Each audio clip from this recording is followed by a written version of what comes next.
Assalamualaikum warahmatullahi wabarakatuh. Terima kasih atas kesempatannya. Perkenalkan, nama saya Anda Deski Wulan Suci, NIM 2018-210-322.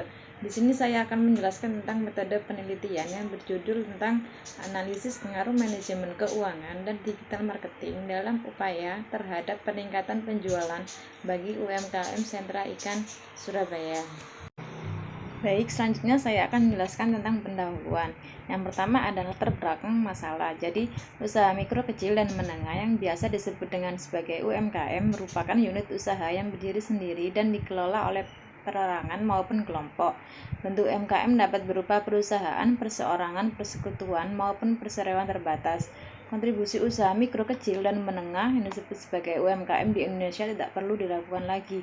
Sejak adanya krisis ekonomi yang melanda bangsa Indonesia tahun 1998, terbukti bahwa sektor UMKM mampu berdiri tegak bertahan dalam menghadapi krisis tersebut bahkan hingga sampai saat ini. Kemampuan UMKM perlu diberdayakan dan dikembangkan secara terus-menerus dengan berusaha mengatasi kendala yang dialami UMKM sehingga mampu memberikan kontribusi lebih maksimal. Oleh karena itu, perilaku manajemen dianggap sebagai salah satu konsep penting dalam disiplin ilmu keuangan. Jadi dengan digital marketing, komunikasi dan transaksi dapat dilakukan setiap waktu atau real time dan bisa mengelola atau mendunia dengan jumlah pengguna sosial media yang banyak dan semakin hari semakin bertambah, maka membuka peluang bagi UMKM dalam mengembangkan pasarnya lewat gangguan smartphone yang disebut sebagai menurut Lukianto dan Rahmansyah 2017. Oleh karena itu, perilaku manajemen keuangan dianggap sebagai salah satu konsep penting pada disiplin ilmu keuangan. Jadi setiap individu maupun masyarakat harus mempunyai pengetahuan keuangan dasar dan keahlian dalam mengelola sumber daya keuangan secara efektif dan efisien dengan tujuan kesejahteraan keuangan. Dengan pengetahuan keuangan akan dapat mempertahankan keseimbangan antara pendapatan dan pengeluaran yang dibutuhkan. Selanjutnya yang kedua menjelaskan tentang rumusan masalah. Jadi yang pertama, bagaimana pengetahuan manajemen keuangan berpengaruh terhadap perilaku manajemen keuangan pada pelaku UMKM. Yang kedua, bagaimana pengaruh sikap keuangan terhadap perilaku manajemen keuangan pada pelaku UMKM. Yang ketiga, bagaimana pengaruh kepribadian terhadap perilaku manajemen keuangan pada pelaku UMKM. Yang keempat, bagaimana pengaruh marketing digital terhadap kinerja penjualan produk UMKM. Selanjutnya yang ada tujuan penelitian. Yang pertama, untuk mengetahui pengetahuan manajemen keuangan berpengaruh terhadap perilaku manajemen keuangan pada pelaku UMKM. Yang kedua, untuk mengetahui pengaruh sikap keuangan terhadap perilaku manajemen keuangan pada pelaku UMKM. Yang ketiga, untuk mengetahui pengaruh kepribadian terhadap perilaku manajemen keuangan pada pelaku UMKM. Yang keempat, untuk mengetahui pengaruh marketing digital terhadap kinerja penjualan produk UMKM. Selanjutnya ada manfaat penelitian. Yang pertama ada manfaat penelitian bagi UMKM. Dengan adanya penelitian ini diharapkan pelaku UMKM dapat menganalisis dalam manajemen keuangan yang lebih baik sebagai bentuk perilaku manajemen keuangan yang baik. Selain itu, pelaku UMKM dapat semakin meningkatkan pengetahuan keuangan, sikap keuangan, kepribadian, dan digital marketing sebagai salah satu bentuk usaha mewujudkan manajemen keuangan yang lebih baik. Yang kedua, manfaat bagi masyarakat. Jadi diharapkan peneliti ini dapat memberikan manfaat atau informasi bagi masyarakat sebagai salah satu bahan pertimbangan yang berkaitan dengan perilaku manajemen keuangan yang baik di Indonesia dan bagaimana pentingnya dari pengetahuan keuangan, sikap keuangan, kepribadian, dan digital marketing dalam mewujudkan perilaku manajemen keuangan yang baik. Selanjutnya, manfaat bagi peneliti selanjutnya. Jadi peneliti ini diharapkan dapat digunakan oleh peneliti sebagai latihan atau referensi untuk memperoleh pengetahuan dan informasi dalam metode penelitian khususnya tentang pengaruh pengetahuan manajemen keuangan, sikap keuangan, kepribadian, dan digital marketing. Baik, selanjutnya saya akan menjelaskan tentang kerangka konseptual. Yang pertama, pengetahuan manajemen keuangan berpengaruh positif terhadap perilaku pengelolaan keuangan. Yang kedua, sikap keuangan berpengaruh positif terhadap perilaku pengelolaan keuangan. Yang ketiga, kepribadian berpengaruh positif terhadap perilaku pengelolaan keuangan. Yang keempat, ada digital marketing berpengaruh positif terhadap perilaku pengelolaan keuangan. Selanjutnya saya akan menjelaskan tentang hipotesis penelitian. Jadi yang pertama, hipotesis yang pertama ada pengetahuan manajemen keuangan memiliki pengaruh positif terhadap perilaku UMKM. Yang kedua, hipotesis kedua, sikap keuangan memiliki pengaruh positif terhadap perilaku manajemen keuangan pada UMKM. Yang ketiga, hipotesis ketiga, kepribadian memiliki pengaruh positif terhadap perilaku manajemen keuangan pada UMKM. Yang keempat, hipotesis keempat, digital marketing memiliki pengaruh positif terhadap kenaikan jumlah penjualan. Baik, selanjutnya saya akan menjelaskan tentang variabel penelitian dan pengukuran variabel. Jadi ada variabel, indikator, dan pengukurannya. Yang pertama saya akan menjelaskan tentang variabel perilaku manajemen keuangan. Jadi indikatornya ini ada jenis-jenis perencanaan dan anggaran keuangan yang dimiliki. Yang kedua ada teknik dalam menyusun perencanaan keuangan. Yang ketiga ada kegiatan menabung. Dan yang keempat ada kegiatan asuransi, pensiun, dan pengeluaran tidak terduga. Yang kelima ada kegiatan investasi, kredit atau hutang dan tagihan. Yang keenam ada monitoring pengelolaan keuangan. Yang ketujuh ada evaluasi pengelolaan keuangan. Jadi untuk pengukurannya dengan menggunakan skala Likert. Lalu yang kedua ada variabel pengetahuan keuangan.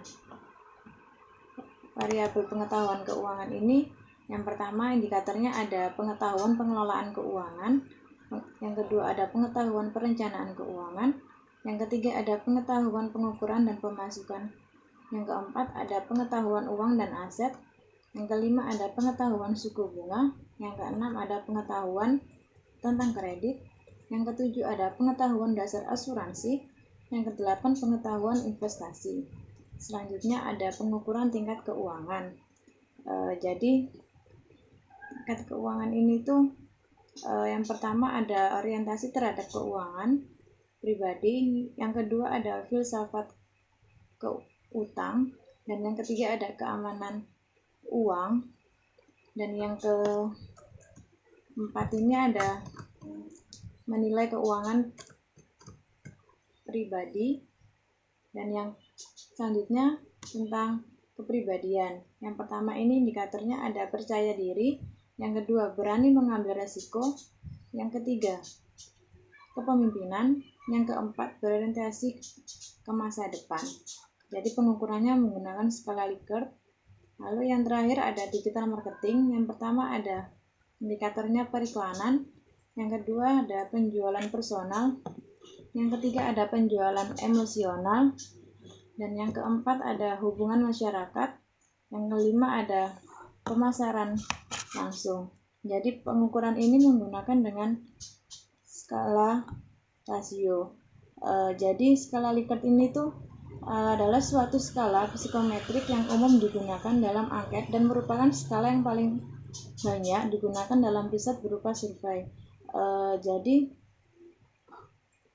menjelaskan tentang penggunaannya dan menentukan tingkat persetujuan mereka terhadap suatu pernyataan yang memiliki salah satu dari pilihan yang tersedia. Biasanya itu disediakan 5 pilihan skala dengan format seperti sangat tidak setuju, pernah setuju, setuju, dan sangat setuju.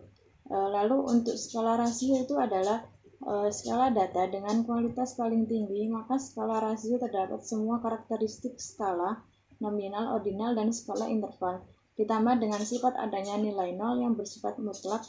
Jadi nilai nol ini mutlak, ini artinya adalah nilai dasar yang tidak bisa diubah meskipun menggunakan skala yang lainnya. Selanjutnya saya akan menjelaskan tentang populasi, sampel, dan teknik pengambilan sampel. Jadi yang pertama populasi dan sampel. Jadi responden adalah pengelolaan keuangan yang berada di daerah kota Surabaya. Yang kedua, pendapatan yang dimiliki pengusaha rata-rata kurang lebih 1.500.000 untuk responden kota Surabaya. Yang kedua, sampelnya pengusaha mikro yang tinggal di Surabaya. Yang ketiga, teknik pengambilan sampel. Teknik pengambilan sampling yang digunakan positive sampling. Baik, selanjutnya saya akan menjelaskan tentang teknik analisis data. Jadi yang pertama ada analisis statistik deskriptif yang bertujuan untuk memberikan gambaran mengenai suatu data agar data tersebut mudah dipahami oleh setiap orang yang membaca.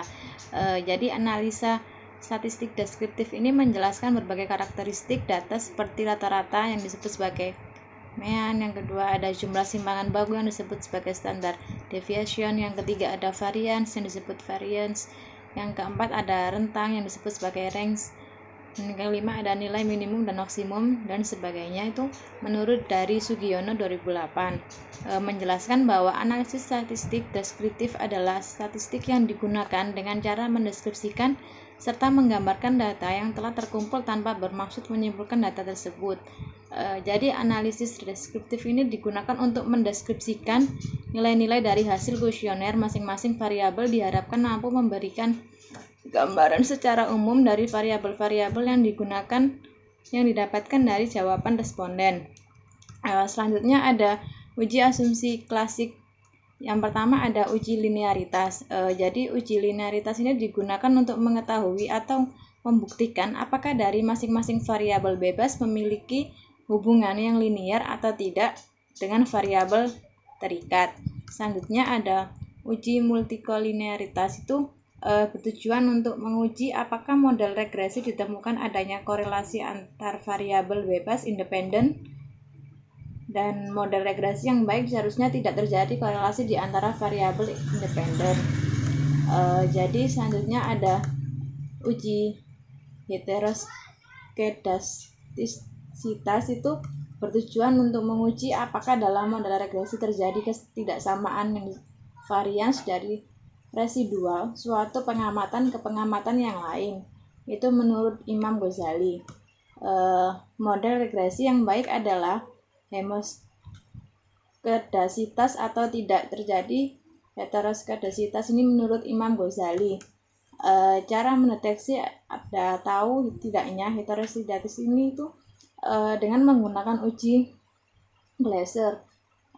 Karakteristiknya adalah signifikasi dari variabel bebas lebih besar dari 5%, maka tidak akan terjadi heteroskedasitas dengan yang dikemukakan oleh Imam Ghazali. Selanjutnya ada uji hipotesis. Yang pertama itu ada uji regresi linear sederhana. Jadi analisis regresi sederhana ini didasarkan pada hubungan fungsional ataupun kausal satu variabel independen dengan satu variabel dependen yang dikemukakan oleh Sugiono 2012. Analisis ini dilakukan untuk membuktikan hipotesis yang diajukan apakah masing-masing variabel dependen berpengaruh terhadap variabel dependen. Langkah namanya seperti Y sama dengan A plus BX. Jadi Y sama dengan perilaku manajemen keuangan. A itu harga Y ketika harga Y sama dengan 0 itu harga konsisten. Yang B itu angka arah atau koefisien regresi yang menunjukkan.